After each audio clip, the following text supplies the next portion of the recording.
Top. On y va, Bezrat Hashem. Siman Kouf Nun Tet, on a terminé hier, mais j'aimerais reprendre 2 points. Dans les derniers séifs, dans les 2 derniers séifs du Shulchan Aruch, Siman Kouf Nun Tet, il est rapporté là-bas. Amad Bil Yadav, En Sarishte Peami, Velo Nego, Velo Lagbia Yadav. Premier halakha. Deuxième halakha, je vais tout de suite vous expliquer. Amad Bil Yadav, En Mavar Chadviat Yadaim, et là, Al Netziat Yadaim. On avait vu, les amis, qu'il y avait une alternative pour une personne qui n'a pas la possibilité de procéder à l'ablution des mains du fait qu'il n'a pas de kéli, il n'a pas la possibilité de se procurer un kéli, on lui dit tu as la possibilité de tremper tes mains. Et là, on n'est plus dans l'ablution, on est dans le trempage des mains. Donc, dvila.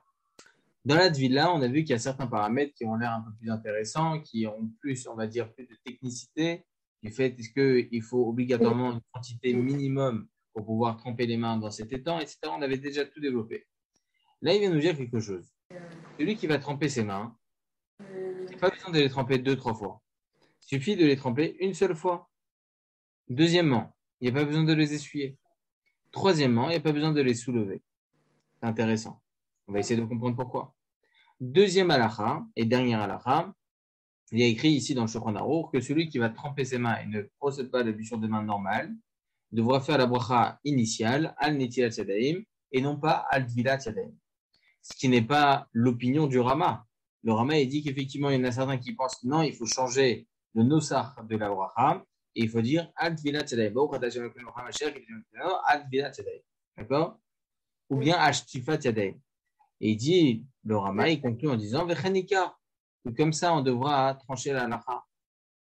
Donc, machlokes entre le Shulchan Aruch et le Rama. Là, l'halakha, évidemment, on gardera al netilat yadayim. Mais pour le moment, j'aimerais essayer de comprendre ces 3 paramètres pour une personne qui a trempé ses mains. Premièrement, il lui suffit de tremper une fois. Deuxièmement, il n'y a pas besoin de les essuyer. Et troisièmement, il n'y a pas besoin de les soulever. On va essayer de comprendre ça ensemble.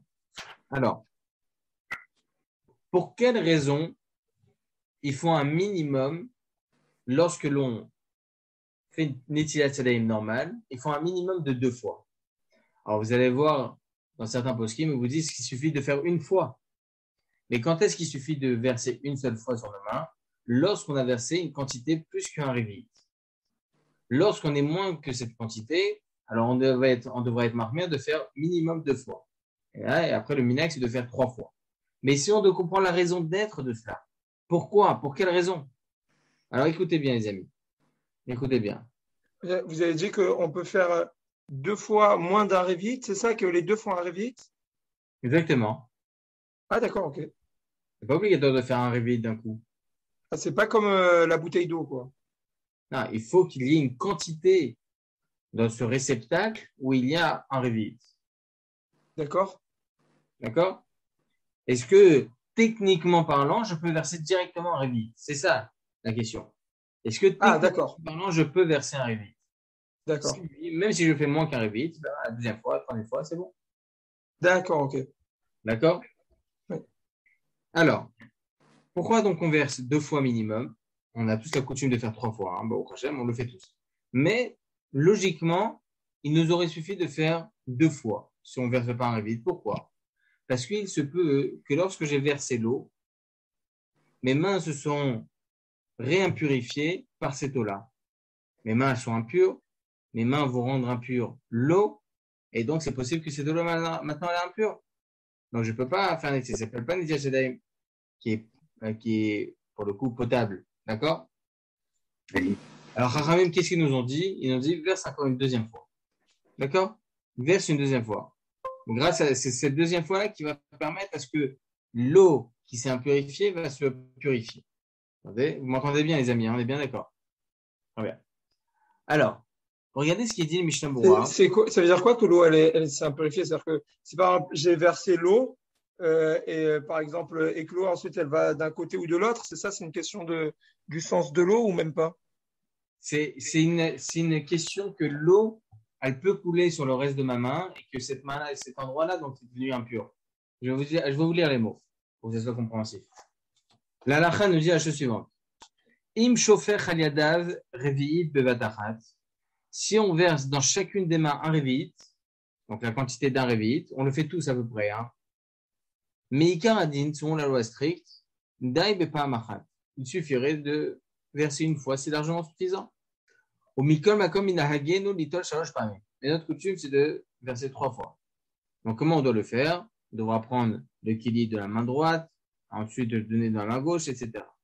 Il vient nous apprendre ici, les Mefarshim, que lorsque je verse moins que la quantité d'un révit, Chachamim nous ont dit qu'il faut faire au minimum une deuxième fois. Pour quelle raison?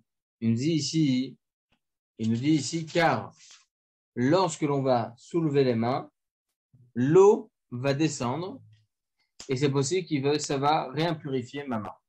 Je vous lis les mots. Anotel yadav tzerich lagbiya et yadav lema'ala. C'est une misva. Et écrit comme ça à Maseret Sota, dans le tour, dans le Shulchan Aruch qu'on verra Bezrat Hashem une semaine pour sa merveille, qu'il faut soulever les mains après avoir fait Nityash Yadayim. Pour quelle raison? Il y a écrit comme ça, Gazru Chachamim Tum'a ala Yadayim Mishum She'en Askaniot.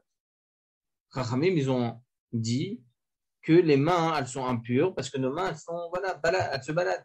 Mais la reine, c'est le taharam berviit maï. Et donc, il faut les purifier avec un réveil d'eau. Et il faut, et tzerich litol shte pa'amim al yadav, 2 fois. À la base, ça aurait été 2 fois. Pourquoi? Des bishvicha rishona metaher et yadav. Car lorsque l'on va verser la première fois, ça va venir purifier les mains. Avalamaïm atzmam tmei même. Mais l'eau, c'est-à-dire nos mains, elles sont propres, elles sont pures. Mais maintenant, c'est l'eau qui est devenue impure. Logiquement, c'est l'eau qui est devenue impure. Et donc, lorsqu'on va verser une deuxième fois, là, cette eau-là va venir purifier l'eau qui était devenue impure. Et là, maintenant, tout est pur. Tout est pur. Une eau pure qui va purifier une eau impure, tout va devenir pur. L'ami de mon ami, c'est mon ami. Le même principe. D'accord? C'est bien ça, hein, que je ne me trompe pas. C'est bon, ça passe. Donc, c'est le même principe. Lorsque ce liquide-là va pouvoir purifier un autre liquide qui était impur, les deux, ils restent purs. D'accord? Ça, c'est la halacha. En tout cas, c'est ça la raison pour laquelle on fait 2 fois. On a la coutume de faire 3 fois. On verra Bezrat Hashem pourquoi aussi. On verra ça plus tard, Bezrat Hashem. Mais en tout cas, pour le moment, pourquoi je vous ai introduit par cela? Parce que écoutez bien. Ce que nous dit ici, il dit ici le Mishnah Berurah, écoutez bien. En tzarich shte pa'amim. Il n'y a pas besoin de verser 2 fois, de tremper les mains 2 fois, lorsqu'on va tremper les mains. D'école elu etzrichu mishum denitmeu amayim kshebo al yadav. Parce que tout le problème, à la base, lorsque l'on verse, parce que la première eau que l'on va verser sur les mains va devenir impure à cause des mains. Les mains, ils vont être pures, mais l'eau, elle va être impure. Et lorsque l'on trempe les mains, c'est différent. Pourquoi? Aval bidvila lo shayarze. Mais lorsque l'on trempe les mains, ça n'existe pas. Pourquoi? Parce que étant donné que maintenant on est dans un étang d'eau qui est assez large, etc., c'est que lorsque l'on verse l'eau, c'est-à-dire l'eau peut devenir impure. Mais là, étant donné que mes mains ils sont dans l'eau directement, il n'y a plus rien. Tout s'est purifié, tout s'est annulé. C'est pas une quantité d'un réveil d'eau qu'il y a dans cet étang, c'est beaucoup plus. Donc, en soi, mes mains restent impures. L'eau est devenue impure. Non. Lorsque j'ai versé un réveil, on a vu sur la halakha, un réveil, ça aurait suffi. Ok? Selon le Ikaradin, il n'y a même pas besoin parce que même l'eau, elle restait pure. Plus qu'un réveil, même l'eau, elle reste pure. Donc, lorsque je trempe mes mains logiquement parlant, plus qu'un réveil, donc il n'y a même pas besoin de se tremper 2 fois. D'accord? Et d'ailleurs, écoutez bien, hein, ce qu'il nous apprend ici, dans l'alinéa 66, pour ceux qui l'ont, les amis, dans le Meorot. Meorot à Mizrach, page Nunbet, avec 1 point. Il y a écrit comme ça, 66, l'alinéa 66. Oula makaf hachaim katav, she'afalpit, she'alpit divrei Arizal, she'esh tam besod lenitzat shayim 3 פעמים, ושפשוף 3 פעמים, והגבהת הידיים כנגד הראש, הכי מבטבילת ידיים אין לחסר דבר, כדי שיבואו הדברים על מתכונתם. ועל כן צריך להטביל ידיו 3 פעמים ולשפשפם 3 פעמים ולהגביהם כנגד ראשו, ואחר הברכה יורידם ונקבם. וכן מבואר בבן ישחי והלכה ברורה, כתב כדעת מרן והביא דברי אריזל בשם יש אומרי. Il dit le Kafachem quelque chose d'intéressant. Selon l'Arizal, nous on a trouvé la technique, la compréhension pourquoi on verse 3 fois l'eau pour venir purifier, etc. L'eau qui est devenue impure. Très bien. Et le Harizal nous apprend que c'est plus haut que ça. C'est plus grand que ça. Il y a des raisons kabbalistiques dans tout ça. Donc, Kaf HaChaim, il dit, étant donné qu'il y a des raisons kabbalistiques au sujet du fait qu'on doit tremper 3 fois, qu'on doit verser 3 fois, par extension, même lorsqu'on va tremper les mains, il faut essayer de le faire 3 fois. Il faut aussi les chef-chefs.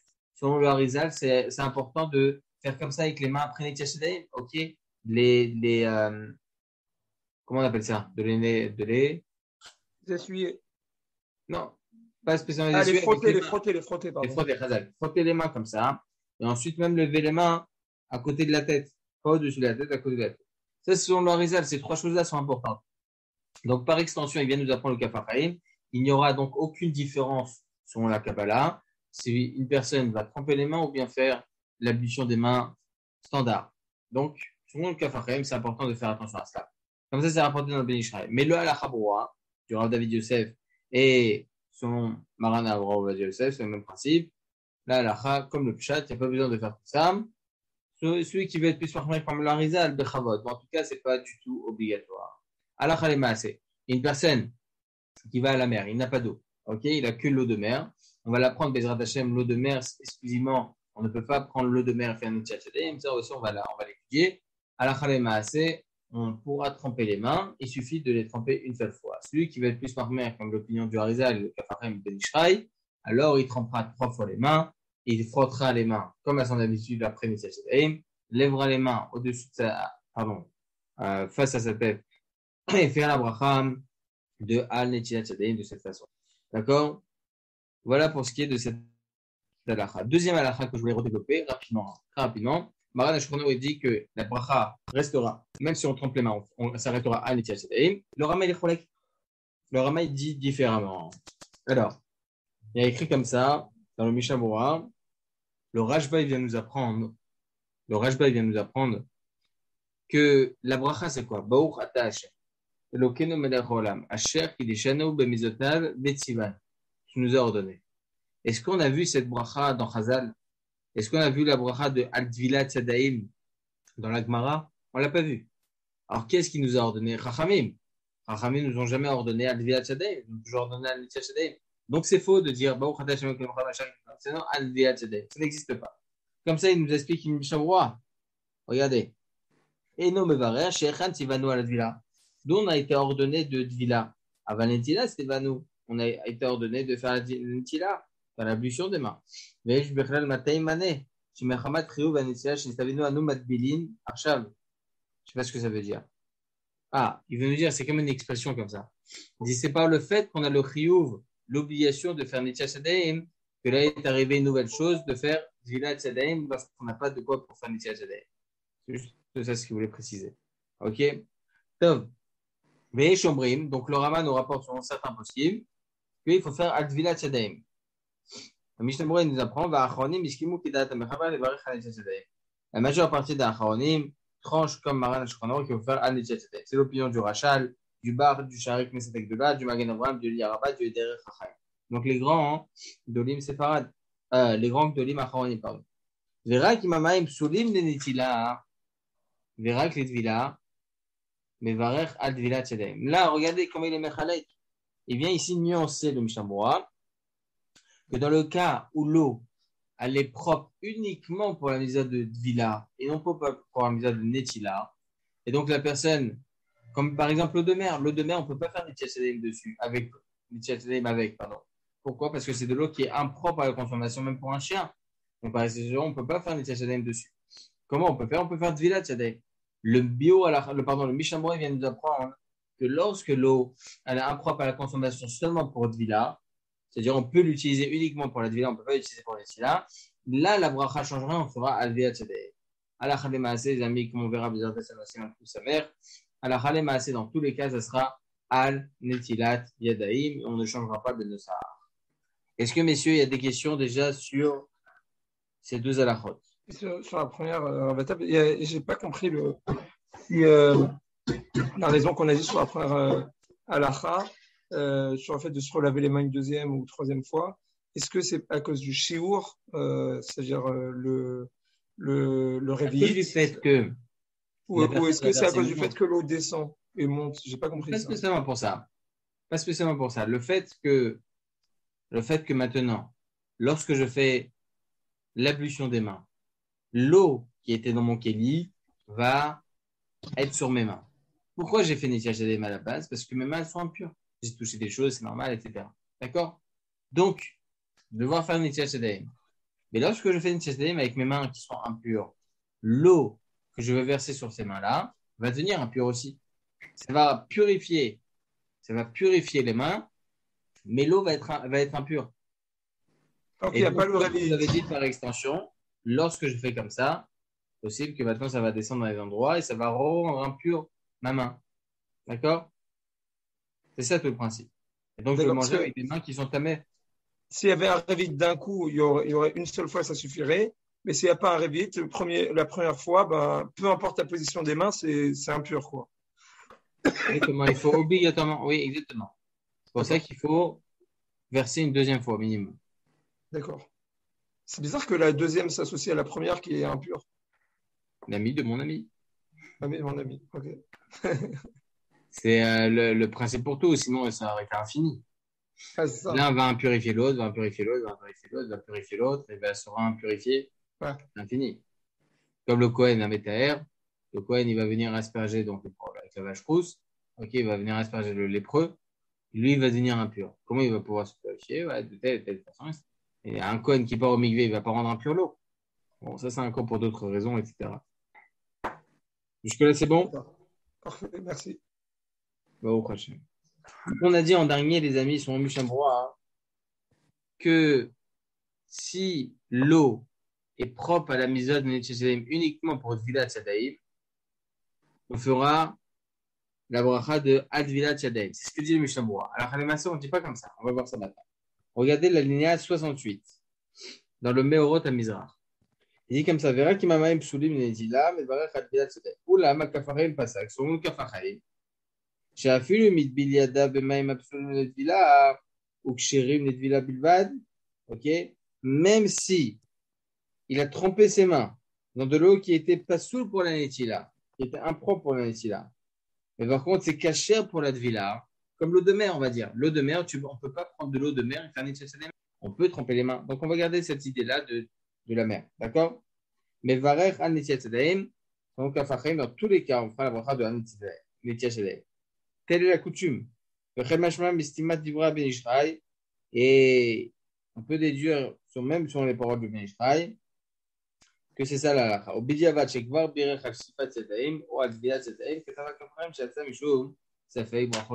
Donc la lacha des maasé, les amis, lorsqu'on trempe les mains, même dans une eau qui est impropre à la consommation, on devra faire dans tous les cas la bracha de al-netilat yadayim et non pas al-vilat yadayim.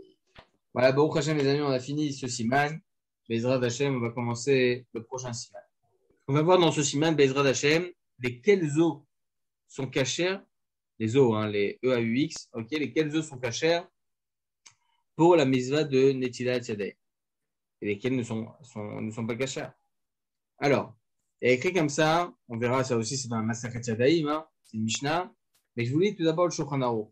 Shulchan Aruch, siman pouf sa mère, c'est Ifalef. Il vient nous apprendre, Maïm Jinishhtanu Marehen, de l'eau qui a perdu de sa clarté, de sa couleur, Ben Mechamat Asman, Ben Mechamat Davar, Shenafal les Dochan, que ce soit à cause du fait que on l'a laissé, ok, on l'a laissé comme ça et c'est devenu impropre. Mechamat Asman, donc c'est devenu impropre tout seul, ou bien Mechamat Davar, Shenafal les Dochan, ou bien à cause du fait qu'il y a quelque chose qui est tombé dedans et donc ça a rendu pourri, ça a rendu impropre l'eau, ok, Ben Mechamat Mekoman, ok, Psoulin, ils sont impurs. Cette eau-là est impure à la consommation, évidemment, mais aussi à l'ablution des mains. C'est important.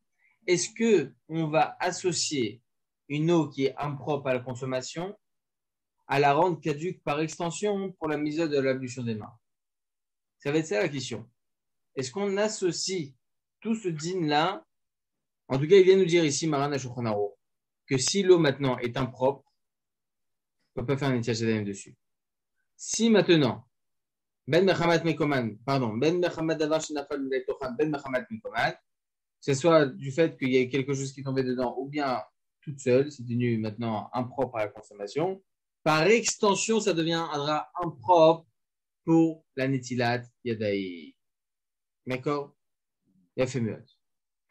Alors, sous ça, messieurs, regardez le Kitsur Bet Yosef. Pour ceux qui l'ont, on va faire ça rapidement. Le Kitsur Bet Yosef, Siman couvre sa mère. Donc, Baruch Hashem, on y est arrivé. Couvre sa mère, Siman couvre sa mère. La page Nun Bet avec 2 points et un 1. Alinéa Aleph. Et écrit comme ça dans le Kitsur Bet Yosef. Maïm Sheishtano Mareen, Ben Mechamat Ashan, Ben Mechamat Davar Shenafal Tochan, Soulin. D'accord? Ita Bematnetin, il y a une Mishnah, à Masachet Yadeh. Natan et Tochan, Komus, Vekan Kantom, Veshinu Marhen, Soulin. Vekan Pasak. On a une Mishnah dans Yadaim que si maintenant l'eau a changé de couleur, c'est pas soul. Comme ça, il tranche le tour. Et l'oréa, des Tahama, Mishum de Baïnan, Maïm, Dumia, des Kiddush Yadaim, Veraglem Minakio. ואתם מסתברא דלפינא למשום מים יתרה, יכתיב ונתתה שמה מים ברוחצה ורחצו אהרון ובניו ממנו בבואם אל האוהל מועד ירחצו מים ודייקנן דמים באבייתן באינן שלא נשתנו. Il nous apprend ici du verset, un verset qui est rapporté dans Shmot, écrit comme ça, ונתתה שמה מים ברוחצה, alors on parle de toute la purification du Kohen. Verachatsu Aaron ou Banav Mimenu, donc les Bnei Aaron et Aaron eux-mêmes ils se sont purifiés. Bevoam Elohel Moed, Yirchetsu Maim. Lorsque on arrive au El Moed, ils devront se laver avec de l'eau. On apprend de là des Maim Ba'aviatan Bainan. Il faut que ce soit de la vraie eau. Shelo Nishanu, qui n'aura jamais changé. D'accord? Donc ici, c'est ce qu'il vient nous apprendre. De l'eau qui n'est pas visible, c'est-à-dire qu'on voit vraiment que c'est totalement opaque, ok, à cause de la chaleur, etc., ou bien du fait qu'on a fait tomber quelque chose à l'intérieur, cette eau-là est impropre pour la misva de Netilat Yadaï. Voilà les amis, est-ce qu'il y a des questions? C'est bon? Non. Est-ce qu'il y a des questions extérieures au shiur, les amis? Bezrat Hashem, j'aimerais plus développer ce sujet. Et étant donné que ce CIF Aleph, là, on peut bien le développer pour bien comprendre ce din de consommation Netilat Yadaim sur cette eau-là qui est inconsommable. On va Bezrat Hashem bien développer le sujet pour que Bezrat Hashem puisse kiffer. Donc c'est pour ça que je ne voulais pas l'abréger maintenant. D'accord? Est-ce que, messieurs, il y a des questions extérieures au shiur? C'est bon? Et se retrouve à tous, les amis. On se va demain. Merci à vous. Avec tout le travail que je fais, Bezrat Hashem, demain pour le shiur. Ça, c'est évident. J'ai trop perdu. Donc, Bezrat Hashem, je serai demain soir à l'heure. OK, merci Hashem. Je donnerai shiur, merci Hashem, Blineder, normalement. Et voilà. Chazak ou baruch à tous, les amis. Bonne soirée à tous. Des bonnes nouvelles, Bezrat Hashem. Amen. Au Merci revoir. beaucoup. À bientôt.